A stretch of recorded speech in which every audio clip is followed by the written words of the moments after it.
You can write this out, folks. You do not have to use a stamp. I just do a lot of these, and people who get involved with this end up doing a lot of these, and when they take charge, and it just gets monotonous to write this over and over and over. So the stamp also helps that you don't mess up the format, and you make sure when you're endorsing that you are neither the maker nor the drawer. What's up, fam? Today we're going to talk about performance, practice, performance and practice.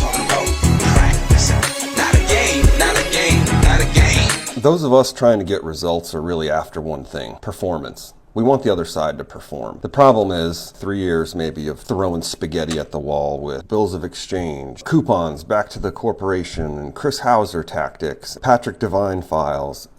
Seen it all. Our group has done it all. We've started to get success finally, and that success has come in a few ways: the 1099A, 1099C. It was not easy. And then also with the Treasury, by starting to use this stamp right here.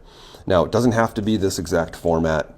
What I'm showing you here today does not have to be in this exact method. Just sharing some experience, not financial advice, entertainment purposes only. You know how that works.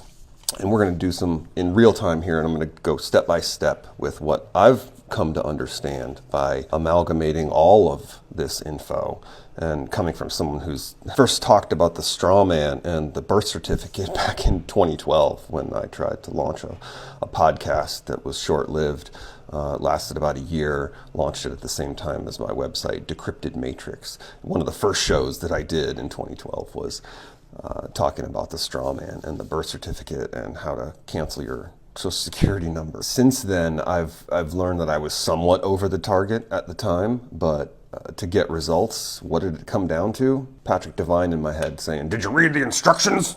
But let's get into it, right? We've all made mistakes. I've made plenty of mistakes, but I've also started to see remedy, and I would love to see more in my group see the remedy, and more in this particular group see the remedy as well. So first thing you need is your pens, right? We've all heard the different colors. Red, I've understood this to be the blood of man. This is the private. This is where you're signing your substance.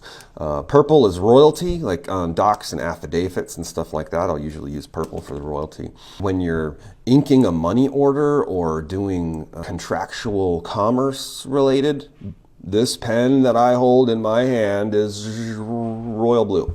And then the black, good old fashioned black when it doesn't really matter. Sometimes I still will use black. Today, red. The pen in my hand is red. And so the stamp is also red.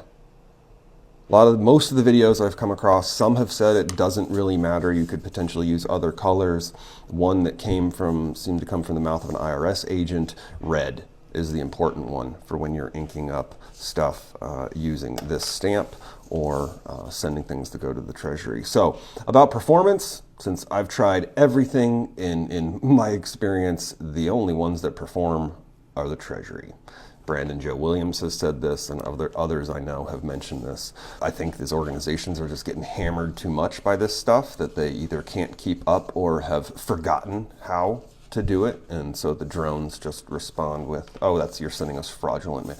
Don't bother sending to the organizations anymore unless you're willing to litigate like Brandon Joe Williams. Don't bother. Endorse these using payable to bearer stamp and send them to the Treasury.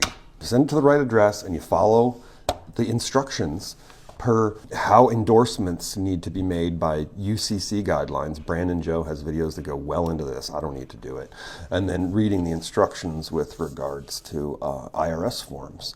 And why not sign everything without recourse to help protect yourself from any subsequent liability. So there are some patterns that I've applied to maintain. And the first comes with red, and then the stamp. Do you need the stamp? No, you don't need the stamp. You need to make sure that you follow the format of the stamp, right? The reason is you can't say this is a Sprint bill and I owe Sprint, or the principal, the straw man owes Sprint.